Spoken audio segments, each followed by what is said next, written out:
He was an interesting fellow. He was short. He had blue eyes, kind of white scruffy hair that wound around the back of his head. And he lived in a one-room mud and wood shack in the middle of suburban Penny Hill area of northern Wilmington. He just simply allowed kids to come in and use his papers and his pencils and his ink pens and just cut up shapes and glue things together and just, create. Here you see William White in his doorway. This is a really rare photograph because he generally hid from the camera. He didn't want to be famous. He wasn't into notoriety, and he lived a very quiet life in his house. And from these two pictures of his childhood, you get a glimpse into his personality. Here he is with his mother, and she can't even get her young son to look at the camera. And this picture of him sitting on a rock, he's picked a bouquet of flowers, hopefully not from the neighbor's backyard. And he's got a mischievous grin because in his hand there's a stone that he's ready to launch at something or somebody. When he died in 1971, I was a sophomore at the University of Delaware. And a neighbor who had been paying his soda fountain bills at Brown's drugstore for many years went into his house and took his personal effects and some sketches that he had and some clippings of published illustrations. And he kept half, and he gave some of the things, including his personal effects, to me. So I knew from the illustration clippings, which by the way were all wet and stuck together because his roof leaked, but I knew he was a really good artist.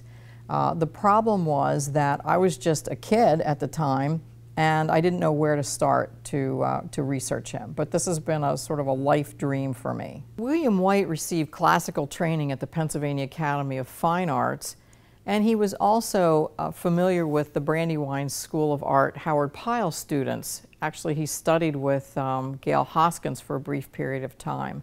And the Brandywine School students were known for their fiction illustrations and their historical illustrations. And while William D. White did not create that type of artwork very often, here we see a really glorious example of a historical illustration that he did for Explosives Engineer. And this commemorates the 100th anniversary of the running of the Stourbridge Lion steam train in Honesdale, Pennsylvania. William White was well aware of how society viewed him. He was a reclusive man, often seen in rumpled clothing, living in a shack without electricity or running water. So he either depicted himself as the clown, which you can see in these two images. In one, he's actually mimicking one of the neighborhood children, Betsy. The other type of image White created for himself was this image of the rogue. And here I think White is playing with us a little bit. The title of this image is called May I Come In? And he's picturing someone in a suburban home opening their front door to this character on the doorstep. And I think that shows his sense of humor. William White was, for all intents and purposes, he was principally an illustrator. He created artworks for publications for most of his adult life. What was he creating? What types of work was he creating? Well, right out of school and service with the military, he actually, his first published illustrations that we have are with the Saturday Evening Post. And he clearly establishes his point of view right away with that. One of the articles, for example, talks about fellow travelers. That's the title in it. And it's about people, their life stories and adventures of people who are riding a night train. And William White, instead of depicting people in a salon car, dressed in evening dress and enjoying a glass of sherry, instead depicts the train workers in the train yard.